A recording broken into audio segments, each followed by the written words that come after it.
Assalamualaikum warahmatullahi wabarakatuh. Jumpa lagi di channel saya, channel Ibnu Napala. Terima kasih telah bersedia menonton. Jangan lupa share, like, subscribe video ini.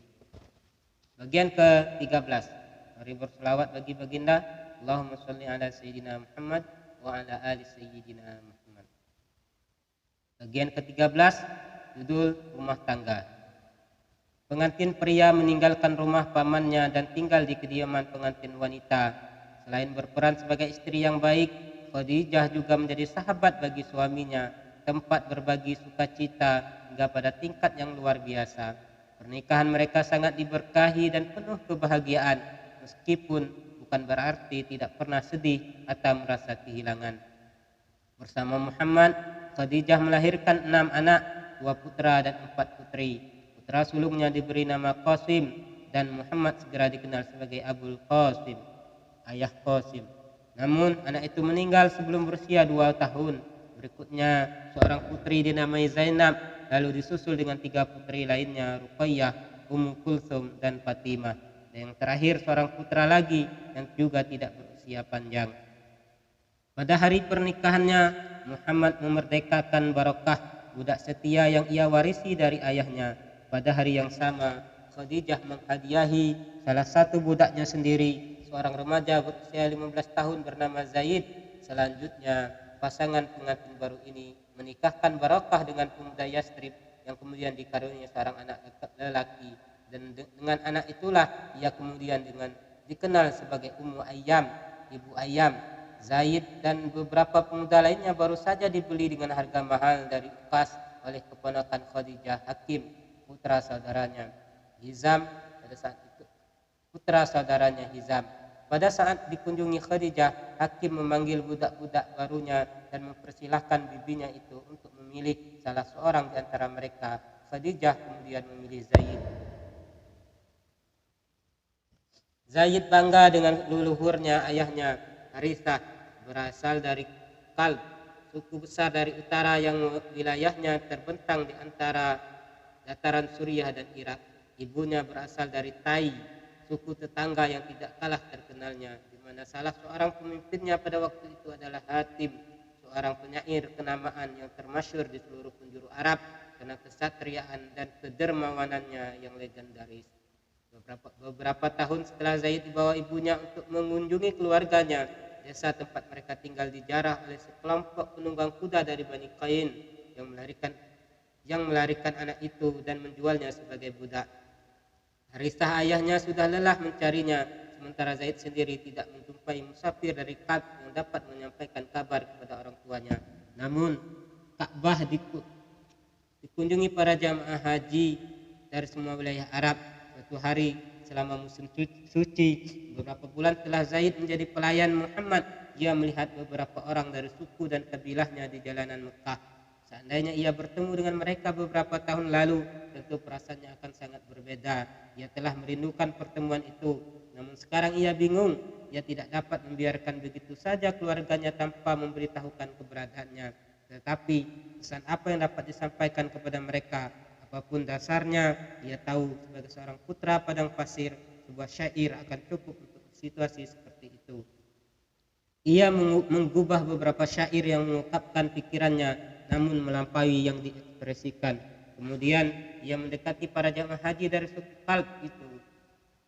Setelah memberitahu mereka siapa dirinya, ia berkata, "Sampaikanlah syair ini kepada keluargaku, karena aku tahu mereka merindukan aku. Meski aku jauh, sampaikanlah kata-kataku kepada kaumku. Pada rumah suci aku menetap di tempat di mana Tuhan disucikan. Hilangkan segala derita yang engkau hadapi. Tak perlu ada unta-unta kelelahan bersegera kepadaku, karena aku, puji Tuhan, berada pada yang terbaik dari keluarga-keluarga terhormat dalam barisan yang agung." Ketika para jemaah Ka'b kembali pulang dengan membawa kabar itu, Harithah langsung berangkat ke Mekah bersama saudaranya Ka'ab. Mereka pergi menemui Muhammad dan memintanya agar diperbolehkan menebus Zaid dengan harga berapapun yang ia minta. "Biarkanlah ia memilih," kata Muhammad, "dan jika ia memilihmu, ia akan menjadi milikmu tanpa tebusan. Tapi jika ia memilihku, aku tidak akan menolak siapa saja yang memilihku." Kemudian beliau memanggil Zaid bertanya, apakah ia mengenal kedua orang itu. Ini ayahku, katanya, dan ini pamanku. Engkau sangat mengenalku, kata Muhammad, dan engkau telah menyaksikan perlakuanku kepadamu. Maka kamu pilihlah antara aku dan mereka. Zaid menetapkan pilihan, dan seketika itu ia berkata, aku tidak akan memilih siapapun selain engkau. Bagiku engkau laksana ayah dan ibu. Keterlaluan engkau, Zaid, seru kedua orang Kalb itu. Apakah engkau lebih memilih perbudakan daripada kebebasan? Apakah engkau lebih memilih dia daripada ayahmu, pamanmu, dan keluargamu? Begitulah, kata Zaid, karena aku telah menyaksikan dari dia sesuatu yang membuatku tidak dapat memilih siapapun selainnya. Muhammad memotong percakapan lebih lanjut. Ia mengajak mereka pergi bersamanya ke Ka'bah sambil berdiri di Hijr. Dengan lantang ia berkata, wahai semua yang hadir, saksikanlah bahwa Zaid adalah anakku, aku ahli warisnya, dan ia ahli warisku. Akhirnya ayah dan paman Zaid kembali dengan tangan hampa. Namun kisah yang harus mereka ceritakan kepada suku mereka tentang hubungan cinta yang mendalam dalam adopsi ini bukan sesuatu yang memalukan. Ketika menyaksikan Zaid bebas, dimuliakan dan dijanjikan mendapatkan kedudukan tinggi di tengah penduduk tanah suci, mereka berharap kelak Zaid akan memberikan keuntungan bagi saudara-saudara dan kaumnya. Karena itu mereka menerima hal itu tanpa rasa kesal. Sejak hari itu pendatang baru dari Bani Hashim di Mekah itu dikenal sebagai Zaid ibnu Muhammad. Di antara tamu-tamu yang sering mengunjungi rumah Muhammad adalah Safiyah yang kini menjadi saudara ipar Khadijah, bibi Muhammad yang termuda, bahkan lebih muda dari beliau. Safiyah selalu datang bersama putri kecilnya yang ia namai dengan nama kakaknya sendiri, Zubair. Zubair kenal baik dengan sepupu-sepupunya, putri-putri Muhammad. Sejak ia kanak-kanak, Safiyah juga selalu datang dengan pelayanan yang setia. Salma yang telah membantu Khadijah saat melahirkan semua anak-anaknya dan menganggap dirinya sebagai anggota keluarga itu. Selang beberapa tahun kemudian, beberapa kali Halimah, ibu angkat Muhammad, berkunjung dan Khadijah senantiasa bersikap ramah kepadanya. Salah satu kunjungannya adalah saat penyakit dan paceklik melanda ternak-ternaknya. Khadijah memberinya hadiah 40 ekor domba dan seekor unta. Musim paceklik yang sama yang menyebabkan terjadinya kelaparan di Hijaz menjadi penyebab bertambahnya anggota keluarga Muhammad dan Khadijah. Abu Talib memiliki anak lebih banyak dari yang sanggup ia nafkahi dengan mudah. Mereka seringkali ditimpa kelaparan. Muhammad memperhatikan hal itu dan merasa harus melakukan sesuatu. Paman yang terkaya adalah Abu Lahab, namun ia jauh dari keluarga lainnya. Antara lain karena ia tidak memiliki saudara kandung di antara mereka, ia anak tunggal dari ibunya. Muhammad meminta pertolongan kepada Abbas yang dapat memberinya dengan baik. Abbas, seorang pedagang sukses dan lebih dekat dengannya karena mereka dibesarkan bersama. Yang sedekat dia atau yang bahkan lebih dekat adalah istri Abbas, Ummu Al-Fadl, yang sangat mencintai Muhammad dan senantiasa menyambutnya di rumah. Oleh karena itu, Muhammad kini pergi menemui mereka dan menyarankan agar masing-masing dari kedua keluarga mereka itu mengasuh salah seorang anak Abu Talib sampai keadaannya membaik. Mereka setuju dan kemudian pergi menemui Abu Talib.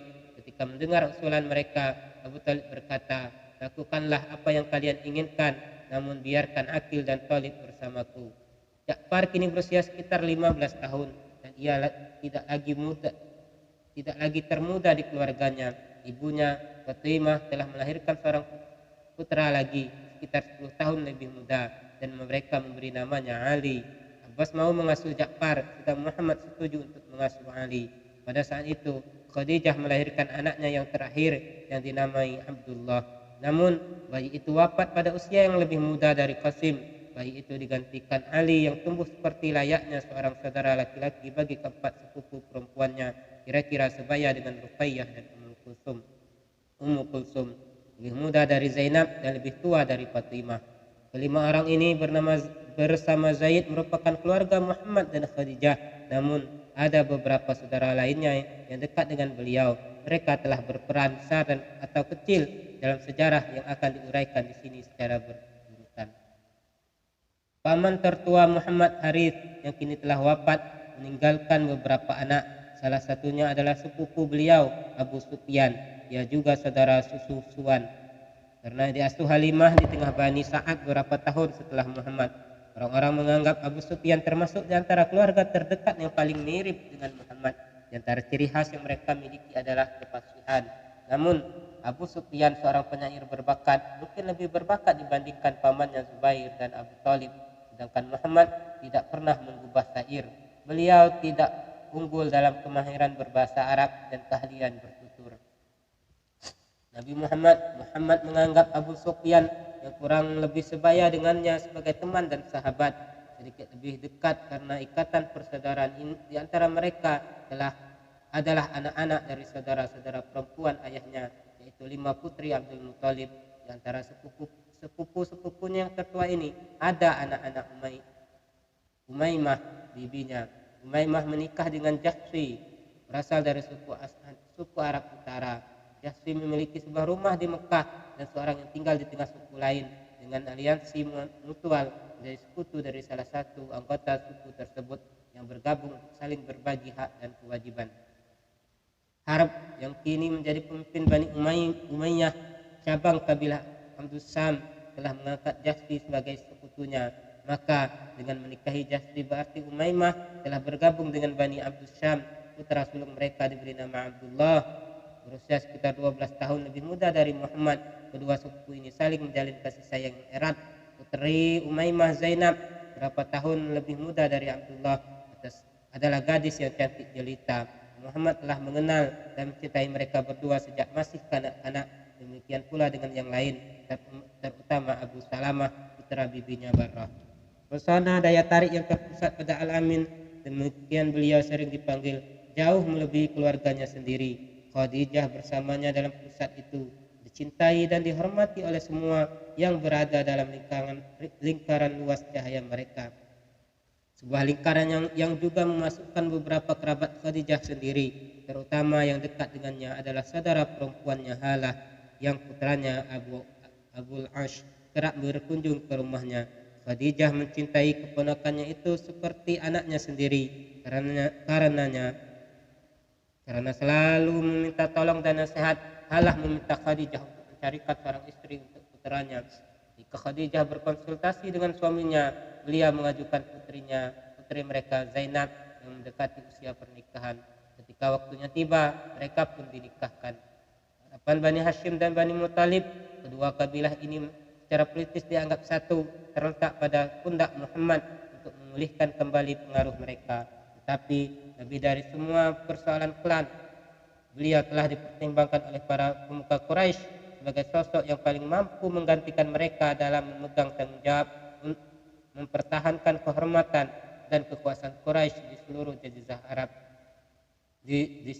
jazirah Arab. Gelar Al-Amin senantiasa menjadi buah bibir.